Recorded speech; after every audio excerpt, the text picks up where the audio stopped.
Ken Boothe, thank you so much for taking the time out to speak to me today. Thank you. So you've not long performed. How's the atmosphere? What's the atmosphere out there like? Yes, I love the audience. Very nice. And the venue Right. is beautiful. Yeah. So you enjoyed your performance tonight? Yes, I always try to. Yeah. Always try to. Yeah. So tell us a bit about the stuff that you're currently working on. Well, this time of my life, I'm doing my own business. Yes. I have my own studio at my home. And I just released an album entitled Journey. You know, kind of illustrate some of what I've been through. You know, like, don't be afraid to walk that walk. Don't be afraid to talk that talk. Okay. And when you start a journey, don't turn back, because you'll be wasting your time. And that's the kind of journey we guys took over the years. Sometimes you feel downhearted because you see things not happening. That's in the first part of it. Right. You know, sometimes you feel like it's not going to happen for you. But you have to just be strong, persevere, and have a lot of hope. You know, and be careful too, you know, on your journey, because you know there's a lot of stumbling blocks and all that. But I enjoyed it, you know, because that's what goes. They said that music. There's nothing like music, right? They say that is all the music alone shall live. And they have another saying that they say that, I'll remember that later, but you have to, as I said, you have to persevere, you know, and don't give up. And over the years, I've been singing for people. Now at this time, I'm doing it for myself. Okay. I've done 3 albums in my studio. And I'm trying to give back also to the younger generation. Okay. So what I did the other day was to produce an album with 10 young people. That's nice. Yes, and it's beautiful.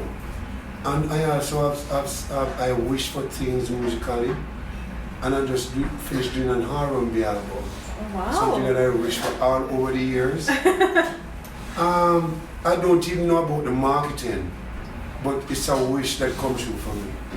Yes, of And I course. really give thanks. You know, at this time of my life, music is what I do best. You know, music put food on the table.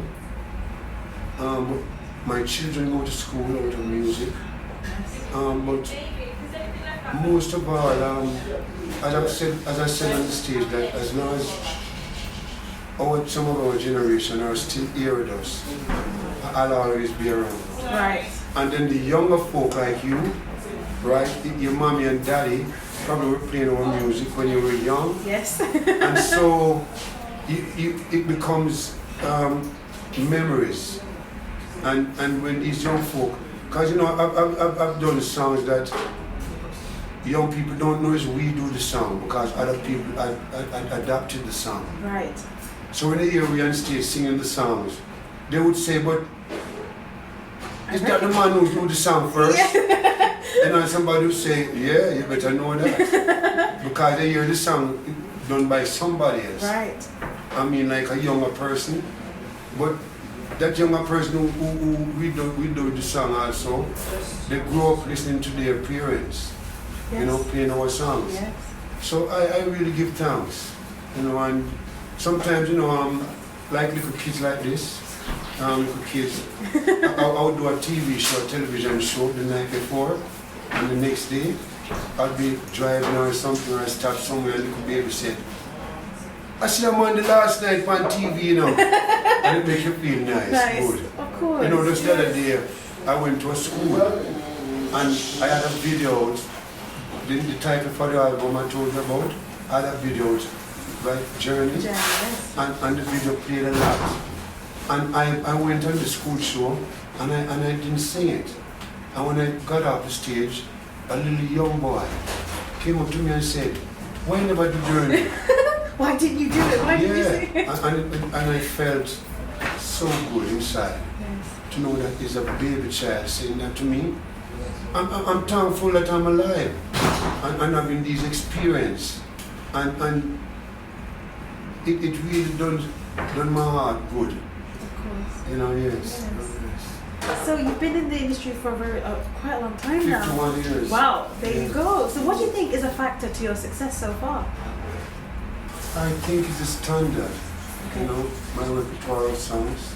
Right. And we guys in the 60s, we don't nothing vulgar, Right. you know, derogatory. You know, we can communicate with people who are dealing with, what I would say, decency. Right. I think it has a lot to do with your growing up. Okay. Maturity. Yeah, and we don't follow. You know, some people they hear a sound and they follow the sound and it's not the right direction for them. You know, not everybody can touch an article, something that, Sure. yes, you know, Sure. so I'm glad for the era that I grew up into and started to sing into, the 60s. I love it. Some people look at us like me, Leroy, all of us. Right. Sometimes they say, boy, if you guys are born now, nobody couldn't have money like you. It's not the money, it's the purpose, Right, of course. you know, True. and the love, you know, that you have for what you're doing. So it's not really, I don't sing for just money. I don't do that. I sing first for my audience, Right. for the people. Then when I'm finished doing what I'm doing, then the money can come. Right, okay. Because money is a power, you know. We can't do without it. Sure. But that's not the purpose. 100. The purpose is the love of the music, and when you see people enjoying it, that's how I feel about Right. it. It let me joyful in my soul. You know, and as I told you, when I see young people, like him, you know, interviewing me, I'm Yes. honored. Oh, Because you're of another generation of people. And of course. I'm thankful that I'm still alive and can exchange thoughts with you, share thoughts with you Yes, yes. as a younger person. Right. Because I have big kids, you know. I have a lot of kids and they're big people, a lot of them, you know. And I don't get great much. On my journey, I don't regret much. Because you know, That's good. you know, you're only human being, we're only human beings, and sometimes a little sorrow comes along. Right. You know, you try to take away the joy, but if you follow that road with the sorrow, then you get hurt. Okay. You have to be strong. You know, and said no, that's not for me. You know, it's two roads, you know. Two roads, and I try my level best to walk that road that I know I'm not going to get no blunder, no hurt. All I have to do is strong and keep going, you know. Right. So I'm thankful that people like you, I met you now and you're interviewing me. That's another generation, so I'm thankful. You know, really and truly I'm thankful. I'm a family man, you know, ever since I've been singing. And I must say that you heard about Studio One, right? Yes, of course. Right? Sir Coxon, right? What he had done for us, right? We have a lot of blunder along the way. But as you can see, here I am still doing the songs that people love to hear me do, and all these songs were done at Studio One, most of them. He groomed us, you know, because we weren't what we is now before. I remember when I go to Studio One, as a matter of fact, I started out in a duo with a guy, his name is Stranger Cole. Okay. Both of us sing together. And my first experience with the studio was for Treasure Isle. That's a producer they call Juke Reed. Yes, yes. And me and Stranger did one song for Juke Reed. But he was already a big star. So things was easy for me, like. Okay. When he took me to the audition, it was easy because Juke Reed already know him. Okay. But you could look at him and him say, well, you can't just go fat boy, because I was fat and chubby. So you're going to go fat boy, I can't sing. And when you could hear me sing, Oh, wow. those days, producers, right, they know when you're good, you know what you're doing. So I didn't have to sing the song out, me and Stranger, they just say it's studio. And those days now, it weren't so much tracks as now. It was like 4 tracks, you know, 5 tracks. So when I started out, it was 2 tracks in the studio. Okay, yes. So everybody had to record at the same time. The band and you. Yes. So when I look around, because the first time I'm going to a studio, I look and I see all these great musicians. I prayed, you know. I said, Lord, because I love music. Yes. I said, Lord, let me go through this. Because those days when the red light turned on, Yes. it means recording time. Yes. And when I saw it turn on, I said, Lord. And you know, fortunately, it was 1 cut. The first time I recorded. After we run down the song, we and Stranger with the band, Yes. and they said recording time, it was 1 cut. 1 take. Yeah, and the musicians, they love that. Because they got paid by how many rhythm they done for the day. Okay. So if you go there and giving a lot of problems, they don't like that. Oh, yeah, because they don't get They paid. don't make no money. So I'm thankful that, but me and Stranger now, even Stranger, though he was a big star for Duke Reid, Treasure High, Yes. he also wanted to break that barrier with Sir Coxsone. Sir Coxsone is like Motown. Right. I always refer to Motown. He had the best singers, you know, the best musicians. So me and Stranger decided that we're going there for an audition. It was easy for me again. Because when Sir Coxsone saw me and Stranger, he felt so good because Stranger already a big star. And he was glad that he's going to record Stranger Cole. But it wasn't Stranger Cole on his own, it was with me. Okay. So we did 2 songs. We wrote 2 songs, Artibella did it out there tonight. Yes. And we did another one, World Sphere. Now, I fell in love with Sir Coxsone so much that after all of that, I kept going there every day. I would scale, I don't even have no breakfast. You know? A lot of songs you hear me sing tonight, Right. we had done these songs on Hunger Belly. Right. But because music is a joyful thing, when Sir Coxsone said, it's your time to record, my belly filled up with joy. So we don't hungry anymore.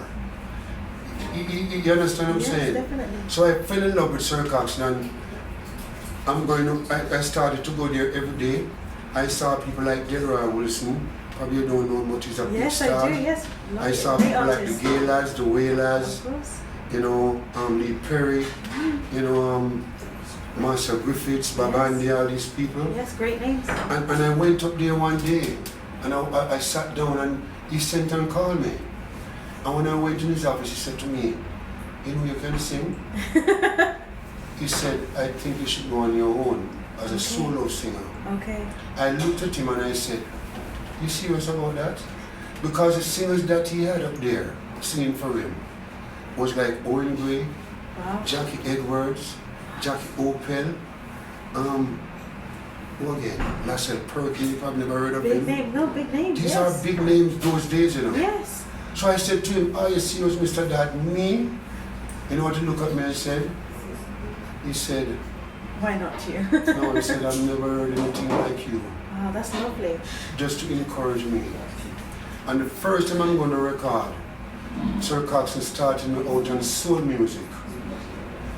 But Jamaican people start to identify with the ska. Okay. And so those 2 songs released and didn't done that well because people started to love the ska.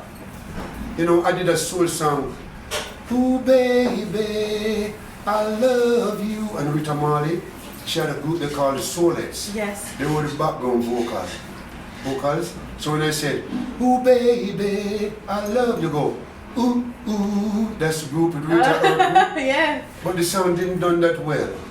And Sir Coxsone kept sending me in the studio, and I did, you're no good, for what you have done, and you know? Oh, that's And then I went to the dance hall, and they played it, you know? Never heard my voice Sounds so lovely. No, I never heard my voice without me. Oh, okay. It was on vinyl now. So it sounds so strange. You know, the first time when you hear me as a solo singer, it sounds so strange to me, and you can start getting used to it. Go back in the studio. Because Sir Cox's studio is like this. Whenever any one of us have the time, when the time is there, we don't have to ask him no question. We just go inside and record. Jackie Me Too is the arranger. Okay. He's a great, great man. And even when we started out, we used to sing sharp, you know, out of key, right. a little bit, slightly. Yes. And Jackie Me Too would teach us how to listen, because it is have a lot to do with music. Of course. But we were so happy and glad we were listening much until we started to listen keenly now and realize that this is important. And then we started to more and more groom us, and we just start to develop, and we become professionals. You know, and I must say that Sir Coxon, what you have done for me, I'm a witness to that. Because we guys, right, we're not that well learned as some people do. We didn't go to these big colleges and university and all that. I've been to elementary school. Right. And we leave that school when we are 15. So if you don't learn enough at that age, you know, that's it. So I'm like a self-taught person, Right. you know, because I realize that education is a key, you know, for any nation progress. So I try my level best, you know, English-wise, ENGLISH, English. You know, I you know, and can write a little composition. Right. So we guys write our songs, you know, although most of those songs those days didn't have much words. Yes. We keep repeating some of it. Right, yes. And then Sir Coxon would go to America and we brought back with him American songs. Right. And he would choose who he want to adapt these songs. So like I've done songs like Moving Away, American songs that we made those songs popular. Right. Puppet on a String, were done by Sandy Shaw here in England at the Eurovision contest. Okay. We just had one the other day, right? Yes, yes. Okay, well, she won the Eurovision contest in 1967 Okay. or 66. Okay. And he brought back Puppet on a String because she's the original singer. Okay. And I sang it over and it becomes a big hit in the ethnic market in England, Caribbean people, you know. And how I started to sing for white folks is their friend, their Caribbean friend. Because when I go to England, man, alternate this, 1967, I've never seen to white folks before. Right. But the Caribbean people have friends that are white friends. Right. And it's like they would say, come with me, let me show you my culture. That's how I look at it. Yes. So when I look in the audience, I see white folks, you know, and this was new for us, you know. And so when he brought back Puppet on a String, that's what I start making a name in England through Puppet on a String. Okay. So over the years, you've learnt a lot and you've done a lot as well. So what do you do in your own time, like, to relax? I play domino. Dominoes. Okay. Yes, and I play Ludo. Ludo. Yes. Yes. Yes. And I have my friends. I have friends every day that go to me. Okay. And so, but I enjoy what I'm doing, and I'm 67 years old now, and I still love what I'm doing, and people love what we do. Sure. So I always say that as long as my generation Right. are still here, there was someone to listen to me. Right. Like some of these people out there, they grew up on our music. Yes. They made love for the first time on our music. Yes. They fall out of love when they were listening to our music. Sure. Yes. So I'm thankful, you know? Yeah. So what advice would you give to an emerging artist? The younger ones? Yes, those who are up and coming, yes. One of the first things I always say to a young person who wants to go into music is to get yourself a guitar Okay. and get a first aid book and learn to play notes. You understand? Right, yes. That leads you right into the real source of it. Because no one can tell you anything much. Right. Because you already learned some of Okay, cards. yes. And another thing is music don't carry violence with it. Right, sure. Music don't carry gun. You know, when you fire a gun should put away like a figurine. You will clean up that, that figurine Right, and the right, shelf yes. and the cabinet and all that. Yes. Whenever you get dirty, you just take a piece of cloth and just clean it off and put it back. We don't need no guns. Music is love. That's good. So today I would advise a lot of young folk with the derogatory attitude, the violence and all that. That's not music. You know, you have to come into music with love. You know? So what can we expect from you in the future? Well, as I say, I'm singing 51 years. Yes. And I'm so climatized into the music that all I know is that I don't, until that day, for me, I don't know when I'm going to stop singing. But, you know, music is love and I love it, you know. Yeah. And I love to see when an audience enjoying themselves, Yes. you know, listening to good music. Because in these artists that is on this show, Yes. they are good. You know, Queen Africa, she's one of the young ones now. Yes. And she's a great singer, great writer. Yes. Chaka Demus and Pliers, Yes. you know that song, what again? It was in the movie. Yeah. Yes. What do you say? Yes. Yes. And then you have Leroy Sibbles. You see, we guys, we have truck records, you know? And then, what again was on the show? Flyers? Egyptian, another young DJ who's coming up now. And, you know, I don't fight against music now. I fight against attitude in music. You know, and as I said, derogatory things. We have to sing and DJ words that can uplift the minds of people. Right. You see, if you're a baby, a little baby like this, hear me singing derogatory things, they might say, "Daddy, what is he singing about?" And Daddy can't answer that because they don't want the children to be a part of that. But if I sing, "When I fall in love, it will be for," Daddy can say, when you hear what he's saying about when you fall in love, make sure it's forever. So it's something nice to say to your kids. Yes, definitely. And I love that. That's great. Mr. Ken Boothe, thank you so much for your time today. Thank you so much. Thank you so much.